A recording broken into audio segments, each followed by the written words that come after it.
Hey, this is Matt from InvestiQuant. Today is Monday, November 23rd, 2020. And on Friday, we sold off to end the week down near the lows of the week. We closed at a 5-day low, so closing right down there at the lowest closing price of the week for last week. And here we are on Monday, pushing higher ahead of the open. So what I want to do this morning is take a look at what has happened historically when you gap up on a Monday following a 5-day low close. So following the lowest close of the prior week, then the Monday session that is following that low close is gapping higher. Let's take a look at that here in all four instruments. We're going to be getting long at the open, 9:30 a.m. Eastern time, and then the exit will be based upon exiting at the close of regular trading hours, which is 4:15 p.m. Eastern time.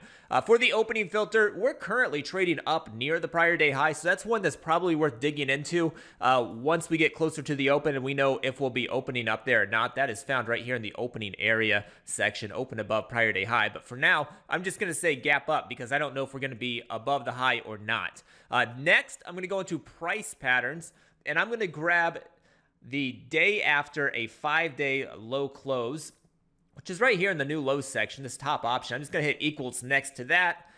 Then I'm going to go into indicators, and I'm just going to put us above a 200-day simple moving average. Normally, I would use a 10-day as well, but most 5-day low closes is going to be below a 10, so I don't think I'm going to add that here. And then lastly, I'm going to go into the calendar and say that it is Monday, so we're getting this gap up on to start the week fresh following a week close. Let me run this here by clicking View Results.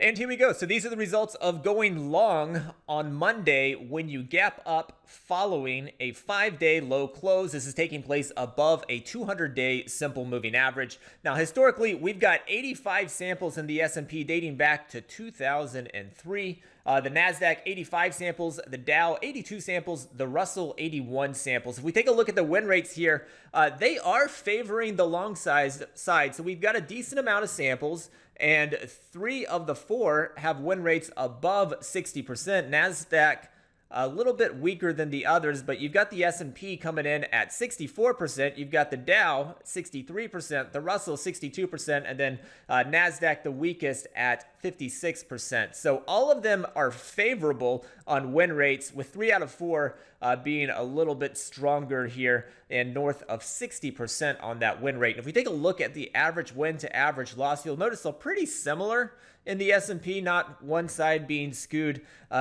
much larger than the other.